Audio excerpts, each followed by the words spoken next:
আমি এমন একটা মানুষ হতে চাই, আমি টাকার পাহাড় গড়ে অন্যের উপর ছুরি ঘোরাতে চাই না, বরং পকেটে অর্থ কম থাকলেও মনুষ্যত্ব এক আলোকবর্তিকা হয়ে বাঁচতে চাই।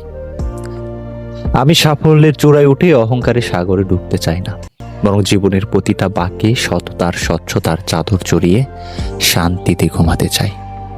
আমি অন্যের কাছে দামি বান্ডের পরিচয় হতে চাই না, পরিচয় দিতেও চাই না, বরং নিজের ব্যক্তিত্বের জুতিতে প্রতিটা মুহূর্ত আনন্দ নিয়ে উপভোগ করতে চাই।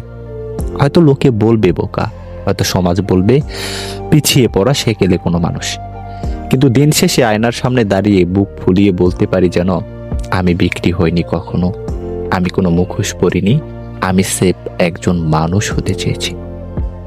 আমি চাই না পৃথিবীর সেরা সুন্দর বা সুদর্শন কেউ হতে, রূপরস আর বাহ্যিক সৌন্দর্য আমার কমে থাকুক, কিন্তু আমার যেন একটি বলিষ্ঠ ব্যক্তিত্ব থাকে, যা দেখে মানুষ আমাকে চিনবে আমার পোশাক দেখে নয়।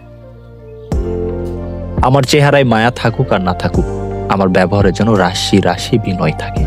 আমি যেন অন্যের প্রতি সম্মান আর হৃদয় কৃতজ্ঞতা নিয়ে বাঁচতে পারি। এই যুগে যখন মানুষ উপকারীর কথা ভুলে যায়, আমি তখন প্রতিটা ক্ষুদ্র দয়ার জন্য আজীবন ঋণী থাকতে চাই। আমি এই পৃথিবীর চোখে হয়তো অযোগ্য হয়েই থাকতে চাই, বড় বেশি যোগ্য হওয়ার ইঁদুর দৌড়ে নাম লিখিয়ে নিজের শান্তি বিসর্জন দিতে চাই না। আমি বরং সাদাসিধা হয়ে মাটির কাছাকাছি চলতে চাই।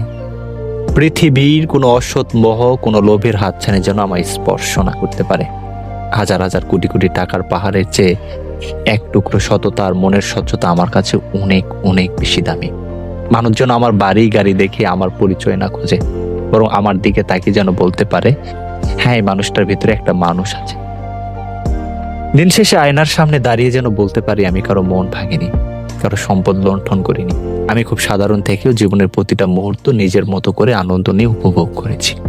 কারণ আমি বিশ্বাস করি, জীবনে অর্থ সম্পদ কম থাকলেও চলে, কিন্তু মনুষ্যত্ব না থাকলে বেঁচে থাকাটাই ব্যথা। এই পৃথিবীর মোহ হারিয়ে না গিয়ে আমি কেবল একজন শুদ্ধ মানুষ হয়ে ফিরতে চাই। ধন্যবাদ সবাইকে।